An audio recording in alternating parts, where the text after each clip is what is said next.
Kemudian juga banyak mirip-mirip itu pepatah-pepatah Kanjeng Nabi dengan Aristoteles tuh. Seperti Kanjeng Nabi, orang beriman itu tidak akan terperosok di lubang yang sama. Jangan, Aristoteles mengatakan orang bijak itu tidak tersandung di batu yang sama. Artinya hikmah itu ya siapapun sama. Sehingga saya pernah menduga Aristoteles juga mungkin juga nabi. Itu aja persoalannya. Nah, tetapi orang yang kenal dirinya berarti dia kenal Tuhannya. Yang jadi pertanyaan saya, siapa di sini orang yang sudah kenal dirinya? Tidak mudah orang kenal diri itu. Semuanya dikiranya udah belum. Apalagi itu jasadnya saja kamu belum kenal kok. Tahu nggak bahwa jasadmu sekarang ini bukan jasadmu yang dulu. Jasad yang dulu mah sudah habis, udah berganti berulang-ulang. Setiap hari itu 18 miliar sel yang rusak akibat beraktivitas. Di malam hari kamu tidur diganti dengan sel-sel yang baru. Dalam usia saya 70 tahun ya, badan saya bukan badan dulu. Iya kan? Makanya wa man nu'ammirhu nunaqqisu fil khalqi. Kalau Allah itu akan memberi orang itu umurnya panjang, maka pergantian sel setiap harinya diciptakan secara sempurna. Usia sudah 75 tahun tapi masih perkasa. Ya karena pergantian selnya itu begitu. Nah ini orang zaman dulu kan, orang itu makin tua kayak dibalik lagi kayak bocah maning. Untungnya ompong maning, jiwanya kayak anak-anak lagi. Masa afala taqilun. Nah itu kan, nah itulah makna semacam itu. Apa yang bekerja kita juga tidak tahu bagaimana organ tubuh kamu bekerja. Bagaimana tubuh mengeluarkan antitoksin, menyerang semua toksin yang masuk dalam dirimu itu. Bagaimana partikel-partikel dihancurkan oleh leukosit itu. Paham enggak kan? Ya baru jasad yang belum paham sih, apalagi yang ruhaniyat. Saya yakin orang yang kenal diri pasti kenal Tuhannya. Dari itu saja sudah, enggak usah yang lain-lain deh. Kita dalam anatomi mengenal bagaimana kerjanya leukosit saja, itu sudah sangat mengagumkan. Ini pasti tidak mungkin akan bekerja secara sporadis. Ya, ini pun adalah ada organisasi, suatu logika yang sangat canggih dan very sophisticated. Dari situ saja sudah bisa mengungkap kebenaran Tuhan. Nah kalau kamunya sekolah enggak, matematika enggak, biologi enggak, kimia enggak, dari mana kamu bisa mengenal Tuhan? Nah, saya mau kasih tahu, ilmu fikih itu tidak mengantarkan kepada ketuhanan. Ya, malah ruwet baik ini barangnya. Iya, kan itu hanya berdalih kayak orang ahli hukum ya. Iya, yang semuanya itu sampai sekarang juga ahli hukum jadi bingung gitu aja. Setiap kasus itu baru ada 2 bukti yang kuat untuk menetapkan tersangka. Itu pun yang sifatnya direct evidence. Ada terjadi orang dihukum hanya sifatnya artinya bukan direct evidence, circumstances evidence. Kok bisa dihukum sih? Ini kan persoalan. Dan kita ini kan kontinental, bukan Anglo-Saxon. Jadi setiap putusan pengadilan tidak bisa menjadi referendum. Ya bersendirinya kan ini kan bertengkar. Nih, fakta saja tidak bisa dijadikan bukti loh, dan tidak bisa dipastikan kebenarannya. Nah, fikih itu kan sering terjebak begitu persoalannya. Sering terjebak. Nanti kita uraikanlah dalam kesempatan lain.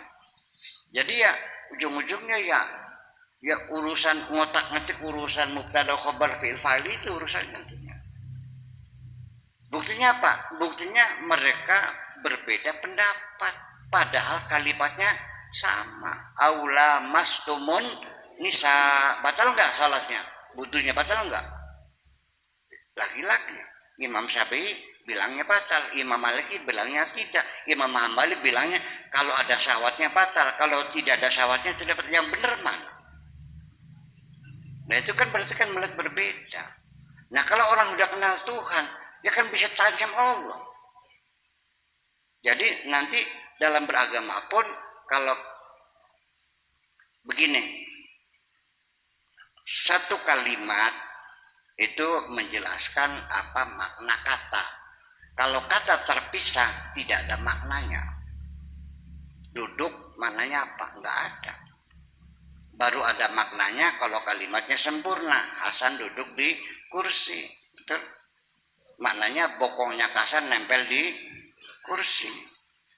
Kalau duduk saja yang enggak jelas. Nah, Hasan duduk di kursi. Maknanya bokongnya nempel di kursi. Tapi begitu kalimatnya berubah, Belanda menduduki Indonesia. Nah, bokongnya Belanda nempelnya di mana? Kalau berebut kedudukan, berebut bokong gitu. Kartu penduduk, kartu bokong gitu. Itulah maknanya. Jadi itu baru katanya.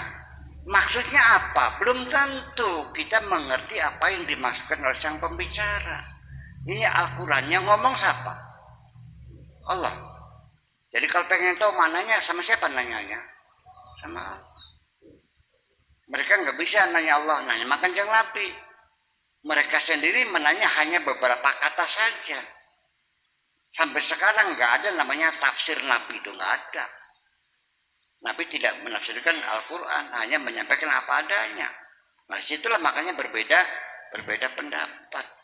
Nah, itu makanya jadi di penghujungnya bahwa nanti siapa yang lebih mengerti tentang firman Tuhan bukan orang ahli bahasa, tapi orang yang sudah kenal Tuhan. Iya dong. Kalau orang ikut ngaji saya baru sekali 2 kali masih sering salah paham. Setelah kenal betul baru paham kan. Sampai Pak Edi mah ketika diamnya saya sudah paham ya. Iya apalagi ngomongnya kan. Begitu kira-kira. Ya, itu betul dan itu silakan coba kenali dirimu sendiri. Dari dimensi sosiologis saja, orang belum kenal diri salah nempatkan. Baru bisa baca kitab Sapinah, takrib saja, merasanya sudah jadi ulama besar.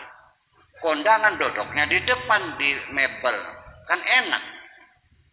Kuenya di piringnya enggak. Ada Black Forest-nya, ada tetubruknya, kan enak, duduknya empuk. Dia merasanya jadi ulama besar, ya diusir sama tuan rumah. Jadi duduknya ini buat para ulama. Biasanya juga ulama juga, kalesan goblok.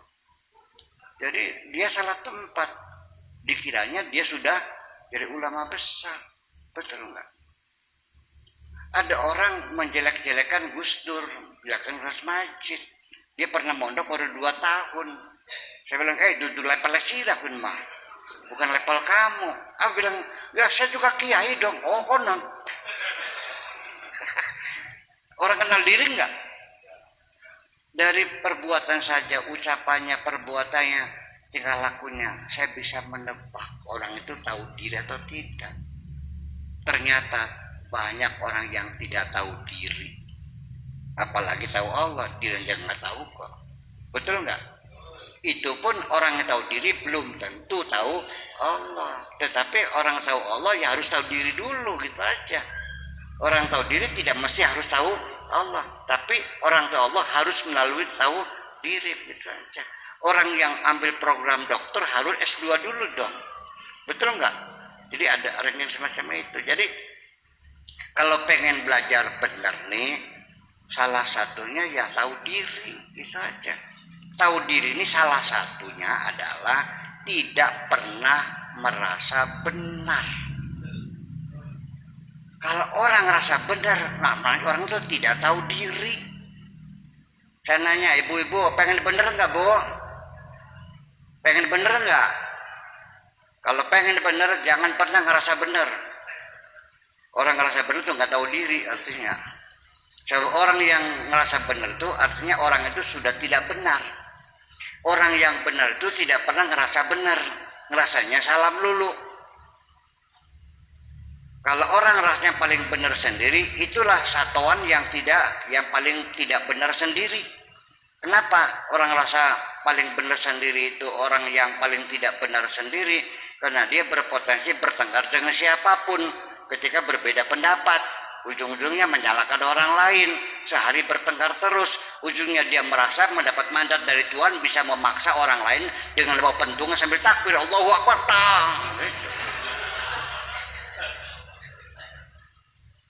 Oke, jadi tahu diri aja dulu gitu.